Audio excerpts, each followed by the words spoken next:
Cameron Lonsdale is a Senior Vice President Sales for Standard Steel. Previous positions include Vice President Research and Development for Amstead Rail, Griffin Wheel, as well as Vice President Technical for Standard Steel.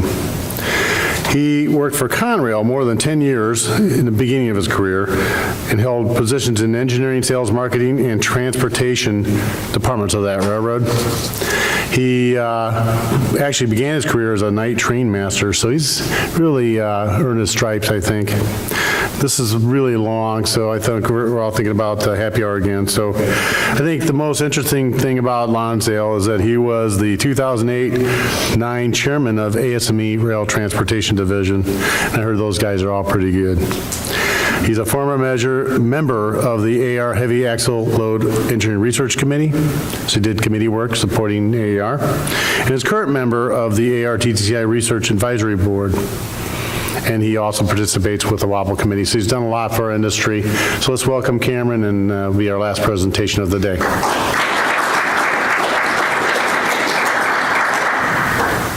Okay, I will keep this moving because we're just one step away from happy hour here, right? All right. Okay, so as some background, the wheels we're going to talk about are from Japan, manufactured by Sumitomo. And some years ago at FAST, they had a high-performance wheel test, and the Japan plant sent over some Class C wheels to compete with various different microalloy wheels. For these wheels at FAST, there was no microalloy. It was very clean steel produced with LFVD, ladle furnace vacuum degasser. Other wheels in the test were such as microalloy forged, the predecessor of Class D, bayonetic forged, and cast wheels. So the Japanese were very pleased, and I think the industry was as well, with the results for the Class C wheels that were competing in these tests. And they began thinking about maybe making a Class D microalloy wheel as well to do even better. A little more background on the production. Wakayama, Japan is the location of the blast furnace for production of wheel steel. The iron comes out of the blast furnace with very low residual elements such as copper, tin, etc. And then the iron is converted to steel using a basic oxygen furnace, and then wheel rolling and forging occurs at Osaka, Japan at Osaka Steelworks. Again, you have vacuum degassing and ladle refining of very low hydrogen and micro clean steel. So the Class D wheels, there was an initial test of 32 wheels that went in service on a Canadian railroad in coal service in British Columbia. It was 286 service. And the 32 Class D wheels were monitored and compared to 32 Class C wheels in the same train set.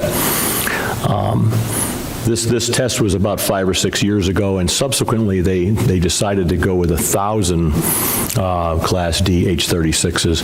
But some results from the first test here were quite successful with the 32 wheels. So you have a trial from 08 to 13. The Class D wheels you see were slightly harder, 360 to 380 Burnell, versus the Class C, which were in the 340 to 360 range, 32 pieces of each. And at the end of the day, the rejection rate of the Class D wheels was significantly less than that of the Class C. So shelled wheels were seen with the Class C, but not with the Class D. And again, you also had a running mileage that was significantly longer for the Class D wheels, and it really impressed not only the manufacturer, but also the railroad that was running this test.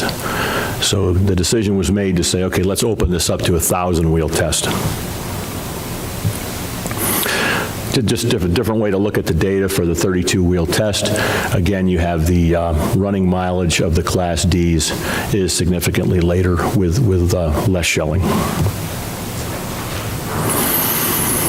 So there's a team that's dispatched from Japan to check the wheels every year, and they've been doing a pretty good job of doing that. The crew comes over, they take measurements, they look at the tread condition, and again, there's 1,000 H36 Class D wheels on this Canadian railway. Just some representative photos. You see the Class C wheel on the left has a little bit of shelling cracking, a little band of cracking in the middle of the wheel along the tape line there, whereas the Class D wheel, again, representative photos are pretty clean. And they've looked at wear, they've looked at rim thickness, and it's basically a 1/16 of an inch per 100,000 miles for the Class D. And some scatter here, of course, it's quite statistical, but some pretty good numbers for Class D wheels. There's the survival rate, and for 400,000 miles, you see the Class D wheels, 88% of them have survived, whereas only 37% of the Class Cs have. So again, the Canadian Railroad's pretty impressed with this, and fairly pleased with that. Some on the rejections, you see on the left side for the Class C, there's a small number. The green bars are tread shelling, but the vast majority are in the middle there, sort of that purplish color where they're taken out for high impact, and a small number for high flange for wear. Whereas on the Class D side, you can see that most of the wheels are either a very small number of high impact or some wear, but a dramatic improvement in wheel removals for the Class D.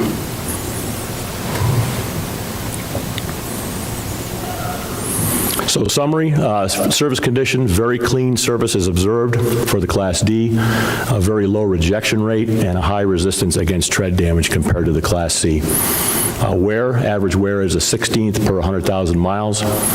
Very low rejection rate again, and in this test, the Class D wheels were shown to last significantly longer, and I believe the railroad is going to expand the test even further, and we're hoping for some additional trials.